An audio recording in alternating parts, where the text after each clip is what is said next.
قال الله قال رسوله قال الصحابة هم أولو العرفان ما الدين نصبك للخلاف سفاهة بين الرسول وبين قول فلان.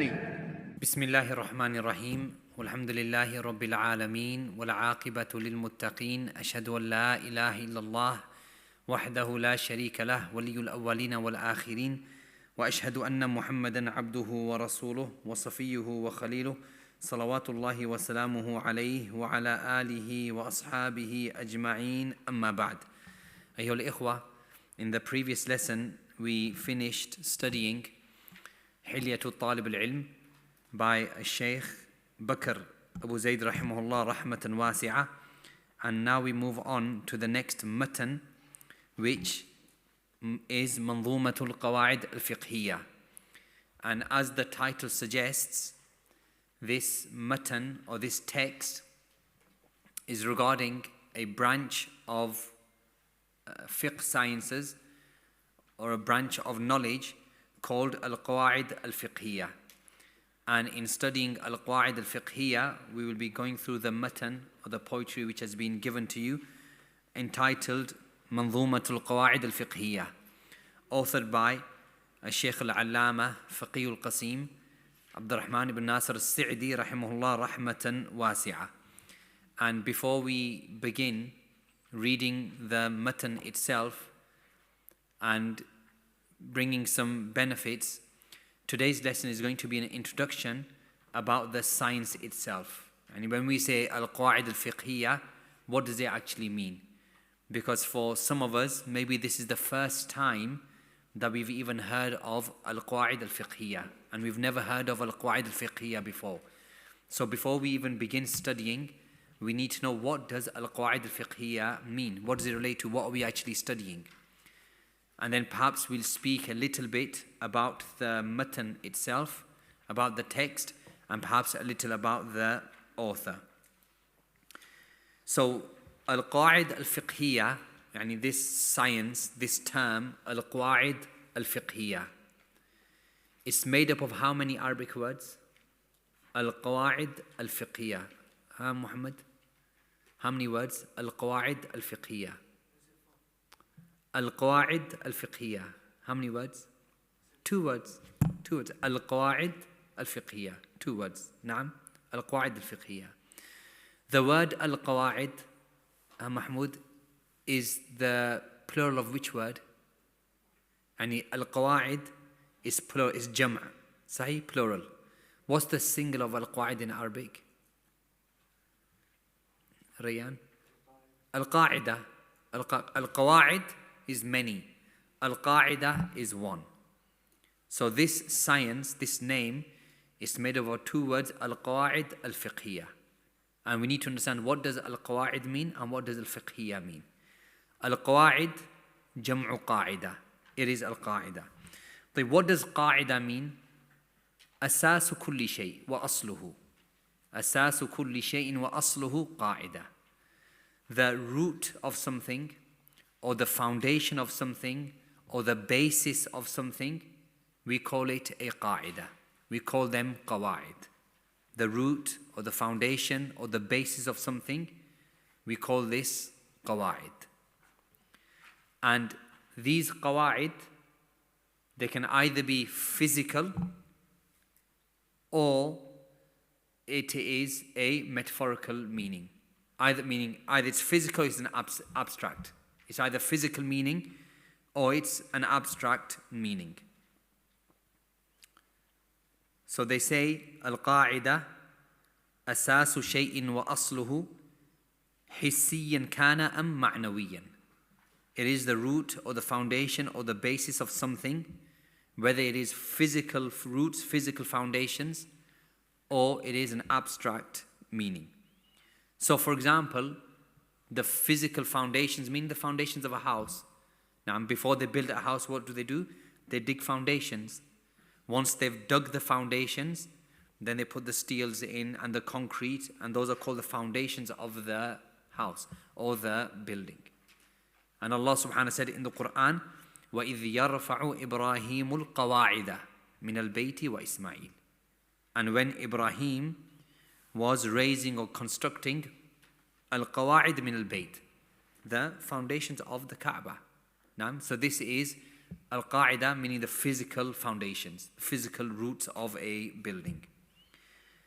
And then we have the abstract meaning of Qawaid. Like we say, Qawaidud-Din, Usulud-Din, the principles of the religion, the foundations of the religion. It's nothing physical, but it's an abstract meaning. The foundations of our deen. When we read books, Al-Qawaid, Al-Arba', the 4 fundamental principles, they're not physical principles, but it's an abstract meaning those 4 rules, those 4 principles, they are the basis of our religion. They're the root of our religion. They are the foundations of our aqidah. So these are qawaid ma'nawiyya. And the ulama, when they use the word qaida, it's often, not always, but often synonymous with usul. And sometimes they say qawaid, and sometimes you can say usul, because linguistically it has the same meaning. Also, qanun, which we translate as rule, a rule or a law. You can say qaida or qawaid. And sometimes al-dawabit. Even though there's differences between al-qawaid and al-dawabit, we'll come to. However, sometimes they're used interchangeably.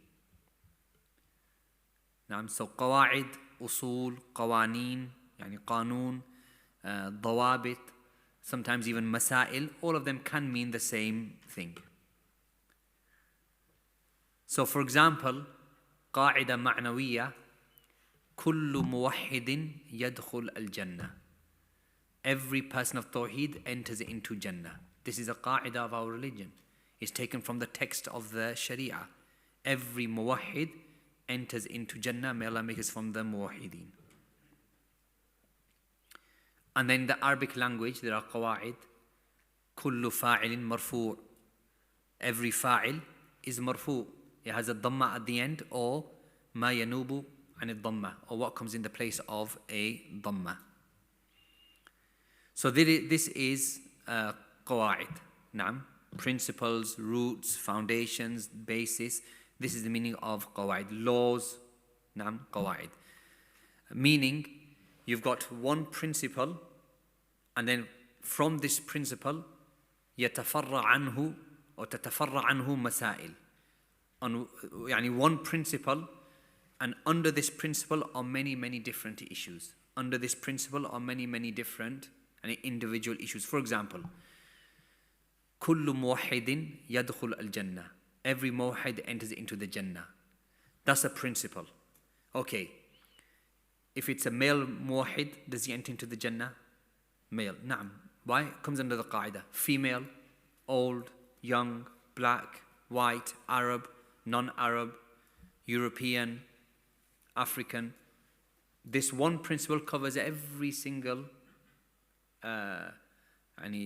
fara' under it. Naam. So a qaida, if you were to translate to the English language, a qaida, an underlying principle. A qaida, underlying principle. Then the word al-fiqhiyyah. The word al-fiqhiyyah, which word does it come from? Riyan? Fiqh. The word al-fiqhiyyah comes from al-fiqh. And what is al-fiqh? What is the meaning of al-fiqh? Of course, linguistically we know al-fahm, it means understanding. But when we're studying fiqh, what do we mean by fiqh? First of all, the sciences of Islam, we can divide them into 2 main areas. The sciences of Islam, the masail of Islam, the masail of knowledge, we can divide them into 2 areas. Al-masail al-ilmiyya and al-masail al-amaliyya. Knowledge-based issues and action-based issues. Now, if you want to study Islam in its entirety, you're either going to study knowledge-based issues, al-masail al-ilmiyya, or you're going to study action-based issues, which are al-masail al-amaliyya. Al-masail al-ilmiyya, al-masail al-i'tiqadiyya, meaning your aqidah. Knowledge-based issues mean things that you believe in. anything we can say, I believe, this is mas'ala ilmiya. This is mas'ala aqadiyya, i'tiqadiyya. Rayan, right? Uktub. And masail amaliyya, meaning al-masail al-fiqhiyyah, i.e. practical, action-based issues. So, for example, let me ask you a question. Abu Bakr radiyallahu anhu is the best and most virtuous of the Sahaba. Is this mas'ala ilmiya i'tiqadiyya, or is it mas'ala amaliya fiqhiyya? Abu Bakr radiyallahu anhu is the most virtuous of the Sahaba. Is it mas'ala ilmiya or mas'ala fiqhiyya? Meaning, is it something that we have to know and believe, or is it something which there's a practical aspect of ibadah behind it? Abdurrahman, what do you think? The first one, ahsant. Mas'ala ilmiya. Naam. Does blood break? If I bleed, is my wudu broken? If I bleed, is my wudu broken? Is that a mas'ala ilmiya, or is it a mas'ala amaliya fiqhiyya? Meaning it relates to some type of a physical ibadah which we are doing. Ahsan fiqhiyya. Why? Because it relates to wudu. The action of wudu is something which is practical, something which is physical. Like this. So knowing that, now what is al-fiqh? Al-fiqh, it is al-ilmu bil-ahkam al-shar'iyya al-amaliyya al-muktasabah min adillatiha al-tafsiliyya. One more time. Al-fiqh, it is al-ilm bil-ahkam al-shar'iyya. Al-ilm bil-ahkam al-shar'iyya. Al-amaliyya, obviously I'll translate this and we'll break it down. Al-ilm bil-ahkam al-shar'iyya al-amaliyya al-muktasab min adillatiha al-tafsiliyya. Al-muktasab min adillatiha al-tafsiliyya. We have a WhatsApp group, right? So we'll send the Arabic to all the people in the group, inshallah. Okay, what does that mean? Al-fiqh is al-ilm, so it's an aspect of knowledge. It's a science that we learn, so it is knowledge. And what is it knowledge regarding? Al-ahkam al-shar'iyya, the rulings of the sharia. The rulings of the sharia. Meaning, it's not, for example, al-ahkam al-aqaliyya. It's al-ahkam al-shar'iyya. What are the ahkam al-shar'iyya? 5, very briefly without any details, and you know all of them: wajib, mustahab, mubah, makruh, and haram. Those are the 5 ahkam of the sharia. Meaning, if I say to you, what is the hukam of eating prawns? What is the hukam of eating prawns? You have to say to me, it's either wajib, or mustahab, or mubah, or makruh, or haram. So when I say to you, what is the hukam, meaning what is the hukam of the sharia? I tell me, this action, is it wajib, is it mustahab, is it mubah, is it makruh, or is it haram? We're not going to go into details, because we'll study all of this in usul fiqh. So just mentioning it as a side point. So fiqh, it is knowledge regarding the shari'i rulings.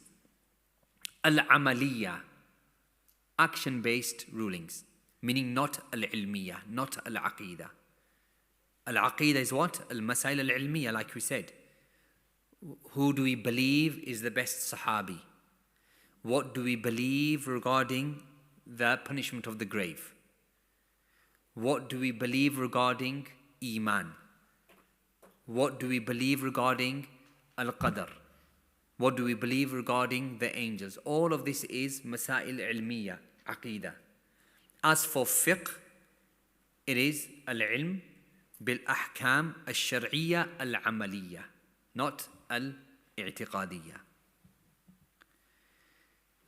المكتسب من أدلتها التفصيلية, and these rulings which we are studying are deduced from specific evidences. These rulings which we are studying, they are deduced from specific evidences, meaning the mas'ala is taken from a dalil, is accompanied by a dalil.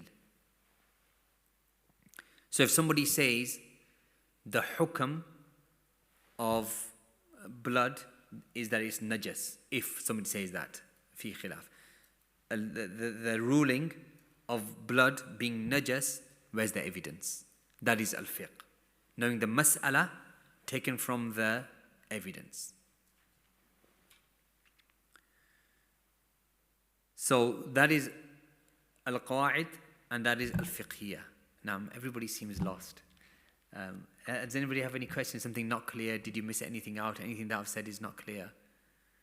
Answer me. Of fiqh? Of fiqh, tayyib. Knowledge of the Shari'i rulings or the rulings of the Sharia. Knowledge of the rulings of the Sharia pertaining to action-based matters. Action-based, meaning not belief-based matters, action-based matters. Deduced from the specific evidences, proofs. Deduced from the individual proofs.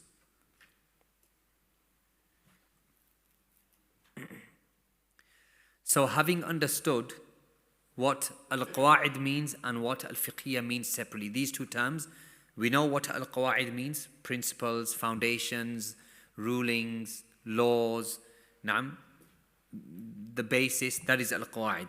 Al-fiqhiyyah, we understood knowledge regarding the rulings of the Sharia, those 5 rulings, pertaining to action-based matters along with evidences. Now, what does al-qawaid al-fiqhiyyah mean as a science? When we put these two terms together, what does it mean as a science? The ulama, they say, al-qawaid al-fiqhiyyah hukmun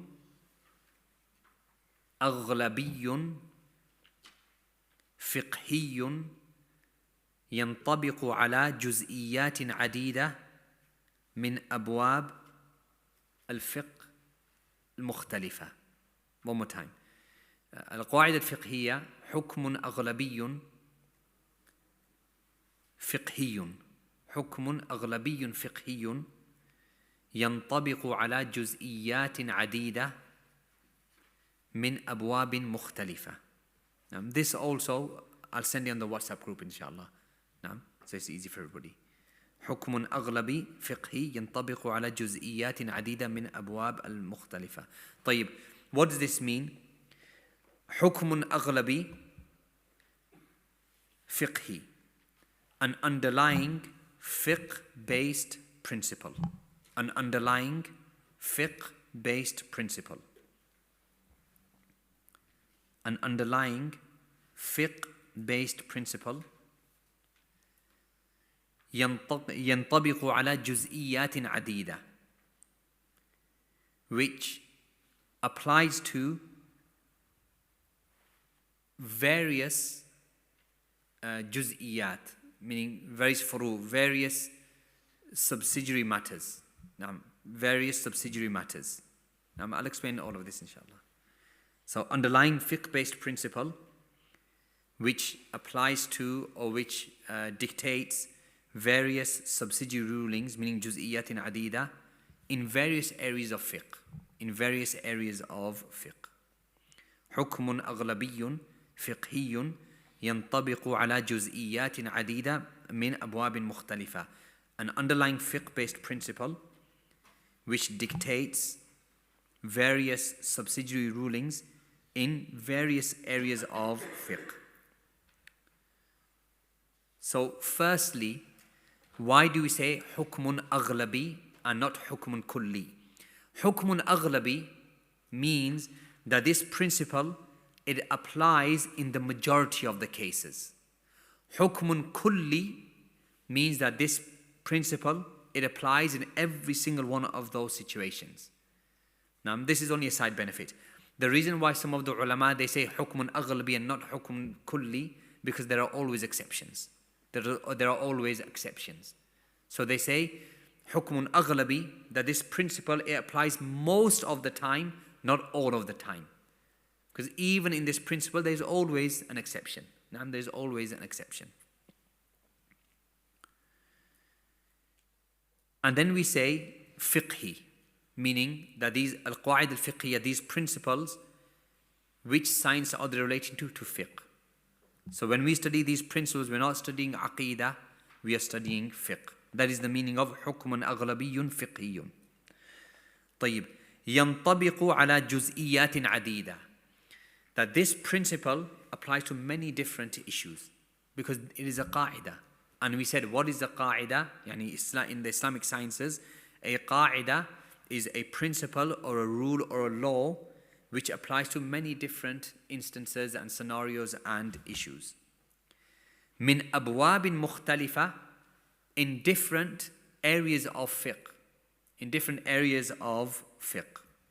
Meaning, we have one principle, and this principle will apply to various masail in the different chapters of fiqh. Remember fiqh, there's fiqh al-tahara, fiqh of salah, fiqh of zakah, fiqh of nikah, fiqh of talaq, fiqh of hudud, fiqh of jihad, fiqh of al-bay'. Now all of these are different chapters of fiqh.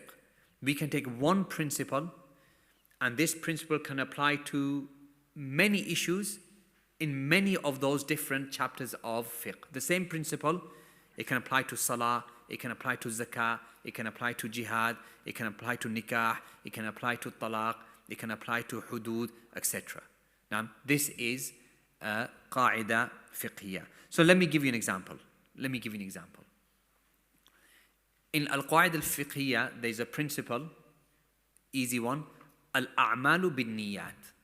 Al-a'malu bin-niyat. Now, what does that mean, al-a'malu bin-niyat? Ahil? Ahsant. Actions are according to their niyyah. Actions are only valid according to the niyyah. Now, this principle, obviously it has different names. Now, al-umur bi-maqasidiha is the more famous one, but let's just say al-a'mal bin-niyat. Does this apply to wudu? Naam? Does it apply to wudu? Meaning, if somebody made wudu, but he had the intention of just refreshing his body, and he did not have the intention of making wudu, is his wudu valid? Invalid. Naam? You have to have a niyyah to make wudu. Okay, so now this qa'idah fiqhiyya, al-a'malu bin niyat, we know it applies to wudu. Does it apply to salah? It applies to salah. If somebody prayed salatul dhuhr with the intention of salatul maghrib, the salah is not valid because his niyyah was not correct. So it applies to salah. Does it apply to buying and selling? Naam. If, for example, I put my phone on the table, and you put some money on the table, and then you took the phone and I took the money. Is that a valid transaction? Yes, if our intention was, my intention of putting the phone on the table and your intention of putting the money on the table is that this is a transaction. So we see al-a'malu bin niyat, it also applies to transactions. Naam. Does al-a'malu bin niyat apply to talaq, to divorces? Naam.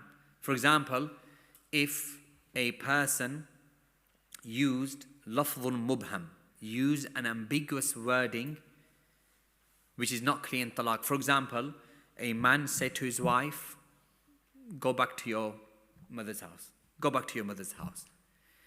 Now, that's an ambiguous word. Does it mean divorce? Does it just mean go take a break? It could mean this or that.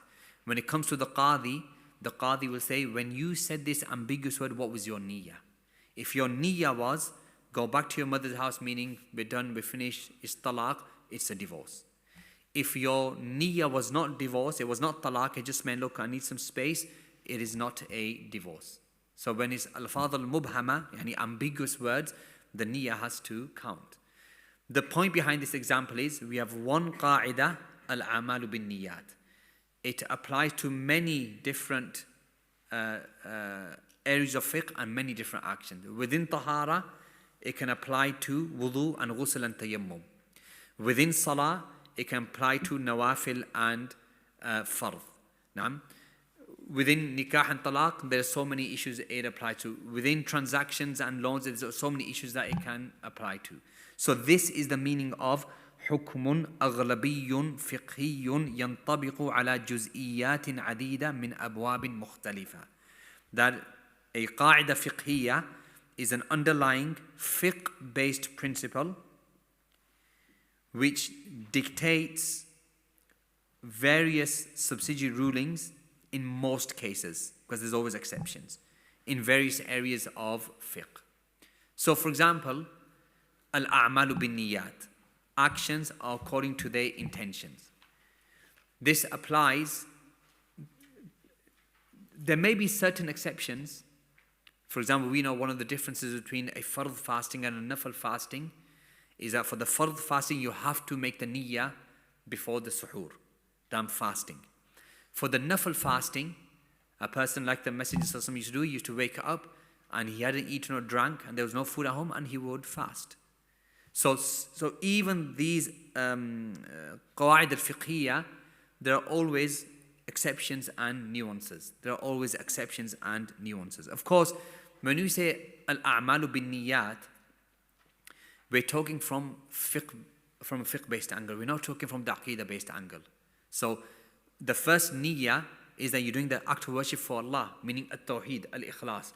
That's in aqidah. We're talking about, are you praying dhuhr? Is your niyyah dhuhr? Is your niyyah wudu? Is your niyyah talaq? Is your niyyah buying? Is your niyyah a loan? So we're talking, when we say al-niyyat, we're talking within the context of al-fiqh. طيب. These qawaid al-fiqhiyyah, where are they taken from? Al-qawaid al-fiqhiyyah, where are they taken from and how are they deduced? Where are they taken from and how are they deduced? The ulama, they say that we can divide al-qawaid al-fiqhiyyah, these fiqh-based principles, into two main types. There are two main types of al-qawaid al-fiqhiyyah. There are qawaid fiqhiyyah ma'khudha min al-kitab wa sunnah. They have been deduced from the evidences of the Quran and the Sunnah. لا تحتمل الخطأ. And here there can be no error. There's no differing here. So some qawaid al-fiqhiyyah, they are deduced from the Quran and the Sunnah. And here there's no right or wrong. There's no agreeing or disagreeing, taken from the Quran and the Sunnah. Like al-a'malu bin-niyat. إنما الأعمال بالنيات. الضرر يزال لا ضرر ولا ضرار, etc. Many different ahadith, many different ayat. These rulings are directly deduced from those evidences. Now, then there are other qawaid fiqhiyyah which are taken from the speech of the ulama.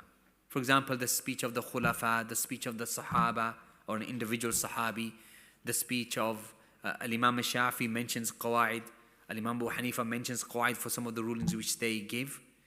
So those qawaid which are within a madhab, based upon the statement of some of the ulama and the a'imma, نعم يحتمل الخطأ. They can be right, they can be wrong. They can be agreed with or they can be disagreed with. And again, there's examples that they give. لا ينسب إلى ساكت قول. That's a qaida fiqhiyya within the Shafi'i madhab, taken from Al-Imam al-Shafi'i rahimahullah. Now, it can be correct, you can agree with it or disagree with it. And then after this, and this is the last thing, some qawaid are more important than others. Some qawaid, and there are hundreds of qawaid. There are hundreds of qawaid. The books of al-qawaid al-fiqhiyyah go into volumes, and from small pieces of poetry to volumes. Now, 7, 8, 9, 10 volumes of al-qawaid al-fiqhiyyah. So they can number into hundreds and hundreds. Why are these qawaid fiqhiyyah important? Because the masail of fiqh, meaning the individual issues of fiqh, are thousands upon thousands upon thousands. Naam. And the encyclopedias of fiqh, they are full of masail. There are thousands and thousands of masail when it comes to fiqh. You know Zad al-Mustaqni', most of you know Zad al-Mustaqni'. It's one of the most primary mutun of the Hanbali fiqh, authored by Abu Najah al-Hajjawi, rahimahullah. And they say that just Zad al-Mustaqni, it contains 7,000 masail. Just Zad al-Mustaqni, 7,000 masail. Shaykh Bakr Abu Zayd rahimahullah mentions it contains over 7,000 masail, mantuq or mafhum. And that is the most primary of the mutun of the Hanbali madhab. When you go to, after Zad al-Mustaqni, when you go to al-Muqni', al-Kafi, al-Mughni, al-Majmu', na'am, Badai' Sanai' of the Ahnaf, how many masail? Thousands upon thousands of masail. If you can memorize one qa'idah, that one qa'idah might apply to 100 different masail. The same qa'idah will apply to 100 different masail. So it makes knowledge easy for you. Naam. So for example, instead of trying to provide an evidence, like if somebody says to you, I prayed Dhuhr, but my intention was Maghrib. I prayed Maghrib, but my intention was Fajr. I did this, but my intention was this. Instead of trying to find an evidence for every single mas'ala, you say, Al-a'malu bin niyat. Khalas. One qa'idah, and it applies to 100 different masail in one go. So memorizing the qawaid, it makes fiqh easy for a person. Because this one qa'idah can apply to 100 different masail in various issues of fiqh. So this is why al-qawaid al-fiqhiyyah are important. After this, and this is the last point I said, there are hundreds and thousands of qawaid fiqhiyyah. The most important of them are 5. The most important are 5. And these 5 qawaid, they are known as al-qawaid al-fiqhiyyah al-kubra, or al-qawaid al-khams al-kubra, the 5 major al-qawaid al-fiqhiyyah. The 5 major al-qawaid al-fiqhiyyah. Al-qawaid al-khams al-kubra, the 5 major al-qawaid. I think for now we'll just mention them. When we come to the matan, then I'll explain it in detail. So the first of them is al-umuru bi-maqasidiha. Al-umur bi-maqasidiha, which we can roughly translate as actions are according to their intentions.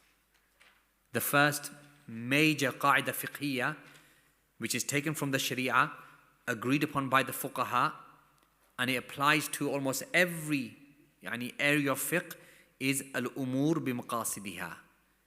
Or like we said, al-a'malu bin niyat. It's the same thing, meaning actions are according to their intentions.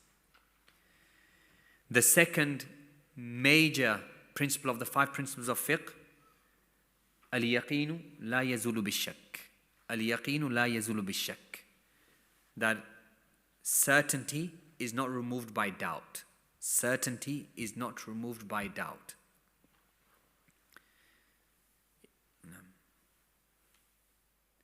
The third major qa'idah fiqhiyya, al-mashaqqa tajlib at-taysir. Al-mashaqqa tajlib at-taysir. That when there are situations of difficulty, the Sharia brings an ease. When there are situations of difficulty, the Sharia brings an ease. You have to pray Salat al-Dhuhr standing up. If you're ill and you can't pray standing up, what does the Sharia say? He said there's ease for you, pray sitting down. If you cannot pray sitting down, what does the Sharia do? It brings an ease, pray lying. Naam. So, al-mashaqqa tajlib at-taysir. The fourth major principle is ad-darar yuzal. Ad-darar yuzal. That a harm or an evil has to be removed.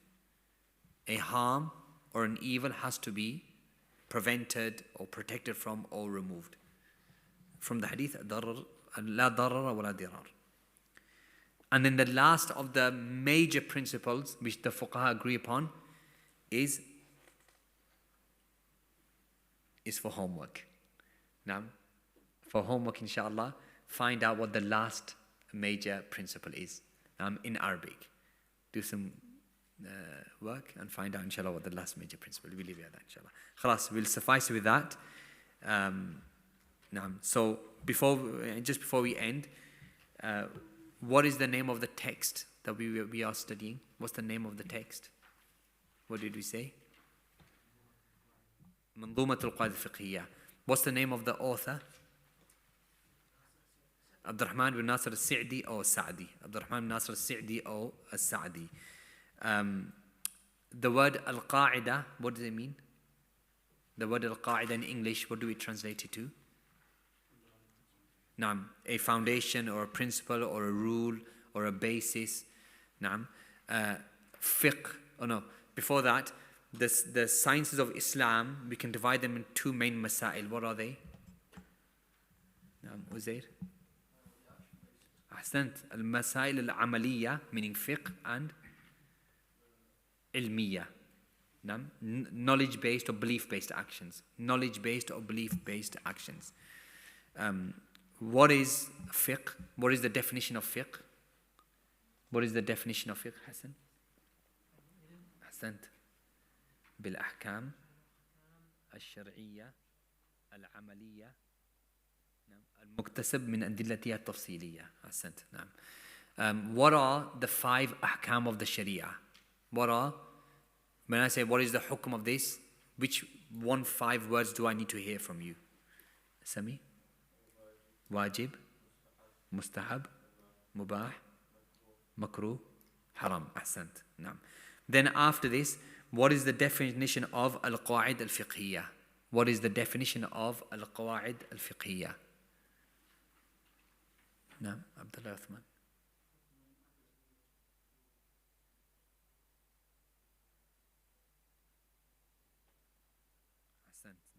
Why do we say hukmun aghlabi and not hukmun kulli? Even though the majority of the ulama, they say hukmun kulli. Why? Because al-istithna la hukma lahu. Exceptions, they don't impact the ruling. For example, is khamar, is pork meat, is it haram? Naam, it's haram. That's like a hukm, kulli is haram. Are there exceptions? Of course there's exceptions. Somebody's dying from hunger, it can be eaten. But does that change the hukm? It doesn't change the hukm. So that's why some of the ulama say hukmun kulli. But some prefer to be more precise, say hukmun aghlabi, just to take out the exceptions and the areas where it does not apply. Now, we'll suffice with that, and remember the homework inshallah. And next week we'll go through the matan. Wa jazakumullah khair. Sallallahu ala nabiyyina wa sallam.